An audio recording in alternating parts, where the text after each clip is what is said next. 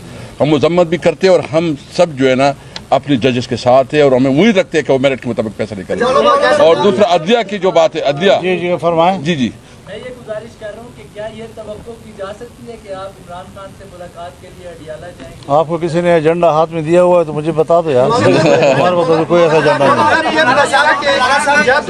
نہیں. جب صاحب حکومت میں تھی تو اپوزیشن کی جو جماعتیں تھیں وہ آپ کی چھتری کے نیچے تھیں. آج وہ جماعتیں جو ہیں حکومت میں ہیں اور تحریک انصاف آپ کی چھتری کے نیچے آنا چاہ رہی ہے, تو آپ اپوزیشن میں آ کے یاد آتے ہیں ان کو؟ یہ سوال ابھی ہمارے سامنے نہیں ہے. ہماری پارٹی کے سامنے اصول کا ہے. اگر ہمیں 2018 کے الیکشن پر اعتماد نہیں تھا تو ہمارا موقف آپ نے دیکھا. آج وہ ہمارے دوست جو اس وقت ہمارے ساتھ تحریک میں تھے, اگر انہوں نے اس انتخاب کے نتائج کو تسلیم کیا ہے تو ہم پھر بھی اکیلے ہو کر بھی کہتے ہیں کہ نہیں, غلط ہوتا ہے. تو سوچو 2018 میں غلط تھی, وہ آج 2024 میں بھی غلط ہے. یہ بتائیے گا کہ آپ نے خان صاحب نے سائفر کو لہرا کے قوم کو بتایا تھا کہ یہ امریکہ کی سازش ہے کہ میری حکومت گرائی گئی. پچھلے دنوں آپ کے وفد نے امریکی سفیر صاحب کی ملاقات ہوئی, وہ بھی قوم کو بتا دے کس پیرائی میں ملاقات ہوئی.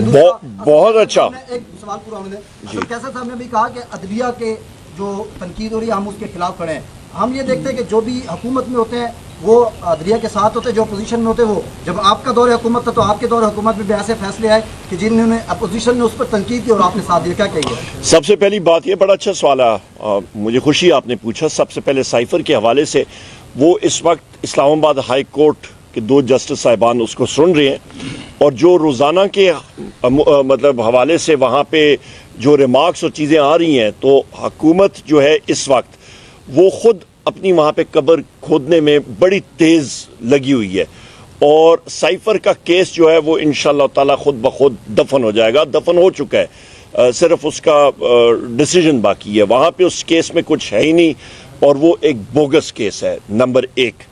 نمبر 2, وزیر اعظم عمران خان صاحب کا واضح موقف تھا اس وقت بھی, آج بھی ہم لوگ اس کی تائید کرتے ہیں. نمبر 3, امریکن سفیر جو ہمارے پاس ہمیں ملنے کے لیے آیا تھا وہ وزیر اعظم سے بھی ملا تھا. اسی خط کے اندر 3 اشخاص کا اس نے لکھا تھا, فارن آفس کو, وزیر اعظم کو, اسپیکر قومی اسمبلی کو اور لیڈر آف دی اپوزیشن کو.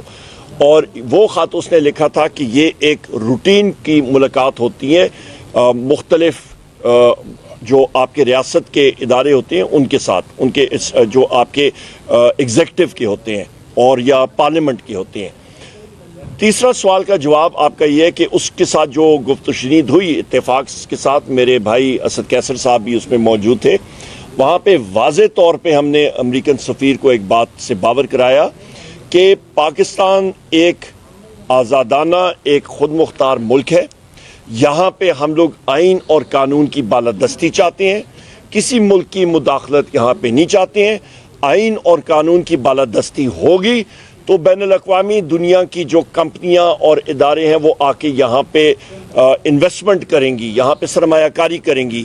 اور یہ چیز نہیں ہوگی تو جو مرضی آپ کر لیں, یہاں پہ آپ کی نہ انویسٹمنٹ یا سرمایہ کاری ہوگی نہ خوشحالی ہوگی. اور اس وقت آپ دیکھ لیں کہ پاکستان کی معیشت میں جو آپ کی اندرون ملک کے جو سرمایہ کاری ہے وہ 1 سال میں 86% جو ہے وہ سکڑ چکی ہے, اور افراد زارہ آپ دیکھ لیں آسمان پہ چلی گئی ہے, اور یہاں پہ حکومت کے ہاتھ کچھ نہیں ہے اس وقت. صاحب کا فاٹا میں صرف 7 ٹارگٹ کلنگ کے واقعات ہوئے ہیں, اس کے علاوہ اسلام آباد میں بھی شیم میل نے مطلب جس طرح کے پی ٹی آئی کے ترجمان پہ حملہ کیا ہے. تو اس طرح کی یہ جو چیزیں چل رہی ہے, تو کیا آپ کے خیال میں موجودہ حکومت اور باقی جتنے بھی سیکورٹی کے ادارے لوگوں کے تحفظ میں مکمل طور پر ناکام ہیں؟ رؤوف حسن صاحب کے اوپر جو حملہ ہوا ہے, سب سے میں اس کی مذمت کرتا ہوں. اور بالکل عمر ایوب صاحب کی بات صحیح ہے کہ بجائے اس کے کہ اس پر حملہ کرنے والے مجرموں کا پیچھا کیا جائے, ان کو گرفتار کیا جائے, ان کو کیفر کردار تک پہنچایا جائے, انہوں نے وہاں پر ہمارے کارکنوں کو گرفتار کرنے کے لیے چھاپے مارے. تو یہ مناسب باتیں نہیں ہیں, اور یہ جمہوریت اور جمہوری آزادی اور